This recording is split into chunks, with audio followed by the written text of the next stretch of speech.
lu texte bi mu si bindoon. jamono yee passé il avait. mais il y a 5 jours texte bi mu bind ci Madiambal gis nga ko.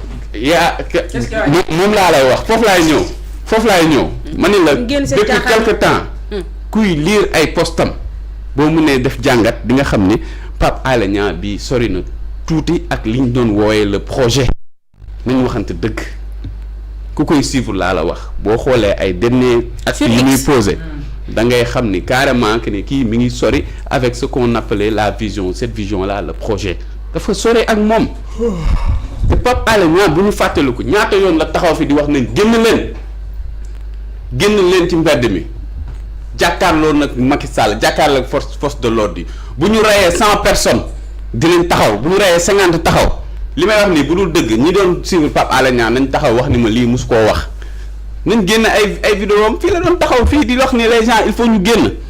bokk na ci ñu doon gën a encourager la foule jamonoy manifestation yi di leen génne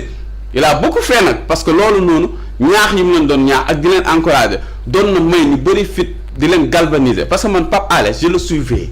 de façon très intéressée de façon particulière laa ko doon suivre mun naa ni chronique yi mu mës a def bu ñu ne woon loo ci mës a suivre bu ñu ko doon calculer lu néew la dama ko doon suivre de façon très particulière j'ai toujours admiré son courage sa détermination son engagement dama ko mës a admirer parce que li nga doon wax sànq c'est un journaliste qui a été très engagé ku politique la woon musul nëbb ay engagement am dafa mus a wane fu mu far ba tax ñu bundu xataal ko mais li mu doon wax ci jamonoy manifestation yi ak lii dafa waroo te jàpp naa ne tey bu nekkoon ay doomam wala ay mbokkam ñoom ñoo daanu ci manifestation yi wala ñu perte fi seen bët wala ñu perte fi yenn cër yi du taxaw di waxee nii kon dafa juum te nag nit pour man da ngay am humilité arrogance amul njëriñ au nom de quoi tu traites les gens de cervelés mais nit ñi on est dans un pays démocratique dañuy wax seen xalaat nit ñi dañuy wax sa xalaat yow yaa bind texte tu l'as écrit dans un réseau social par définition public la c'est un réseau public tu t'exprimes léegi nit ñi wax seen xalaat tu les traites de cervelés mais tamit nañu arrêté man c'est quelqu'un boo xam ne nii je l'ai toujours respecté et j'ai toujours comme ni ma ko waxee am benn estime ci moom mais wallahi azim je suis très déçu de lui. Ban lecture nga ci def Cheikh Omar? waaw pour faire une lecture j'aimerais d'abord avoir une lecture du texte. S'il le faut des deux textes parce que mu ngi ci groupe bi. oui mais. oui la régie dinañ la ko projeter je peux pas parler disposer de mon téléphone pour entrer dans un message WhatsApp. ok non pour man da nga ko gisul woon. man littéraire là et j'aime dire ça parfois il faut savoir lire entre les lignes et derrière les lignes parce que mot boo tànn chaque vocable dafay am une portée donc dans le premier texte il dit tout le monde s'accorde sur une chose ñëpp nangu nañ ni ànd nañ ci bakkan yi rooti torture yi ci manifestation yi doon am diggante 2021 ba 2024 yu ñaaw la wante au nom de la République nous devons protéger ces institutions. Serigne da nga def benn mbir bu am solo parce que fii c'est un article démonstratif c'est pas un article possessif. Quelle institution ban institution lay wax parce que boo dee ces institutions rek yam fa ñun duñu xam institution ban ngay wax juge yi ngay wax tribunal ngay wax gendarmerie c'est une institution la police c'est une institution de quelle institution lay wax donc le fait que moom mu yemale ko fii day indi sujet à interprétation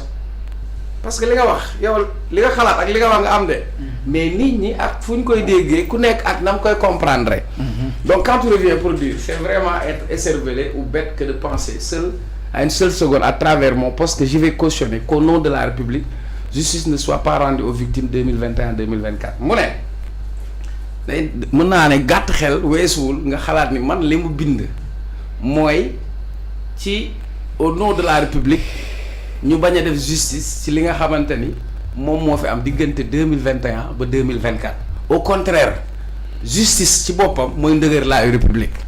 donc il a essayé de rectifier il a été maladroit parce que comme Junior l'a dit il peut pas utiliser certains vocables pour traiter des gens de bêtes ou d'écervelés parce que pour moi ça c'est un manque de respect notoire vis-à-vis des gens si nga xamante ni ils ont appelé à donner leur point de vue mais par contre Serigne ci deuxième république am bi moi je l'ai toujours dit je le dis devant Tounkara devant tout le monde lii fonde une république principalement li koy téye mooy justice là où il n'y a pas la justice bu leen sax xalaat ay waxu république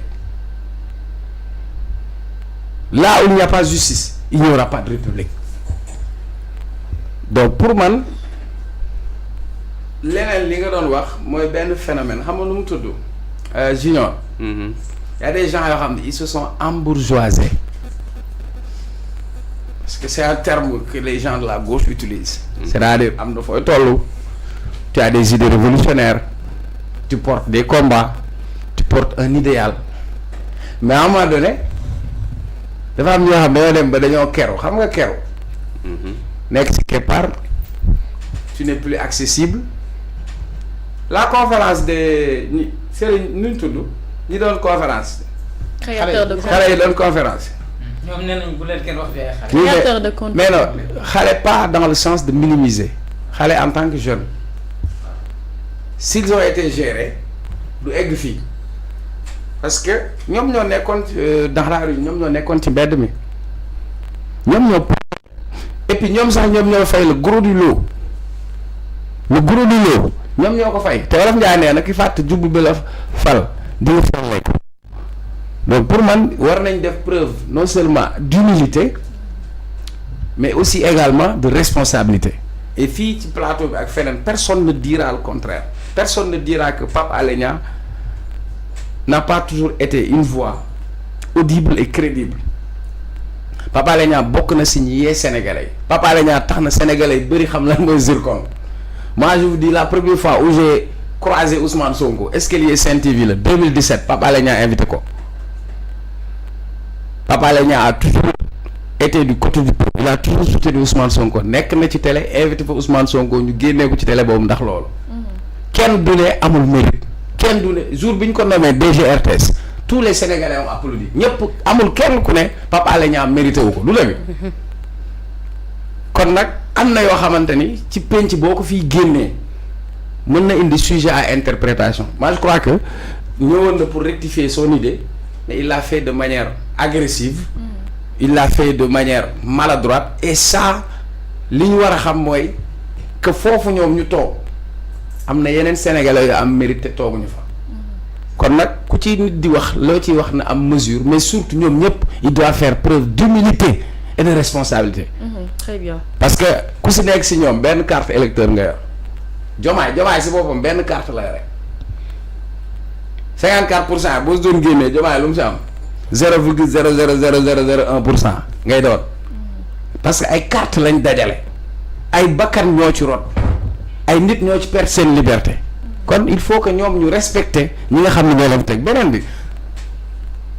ñii au moins c'est une révolution politique il faut le comprendre ces gens-là ont contribué à cette révolution politique ils ont perdu leur vie perdu leur liberté certains ont perdu leur travail et ils ont une exigence ba pare li ngay wax noonu blogosphère boobu tey foofu lañ toll ci àdduna bi on ne peut pas ne pas gouverner sans les réseaux sociaux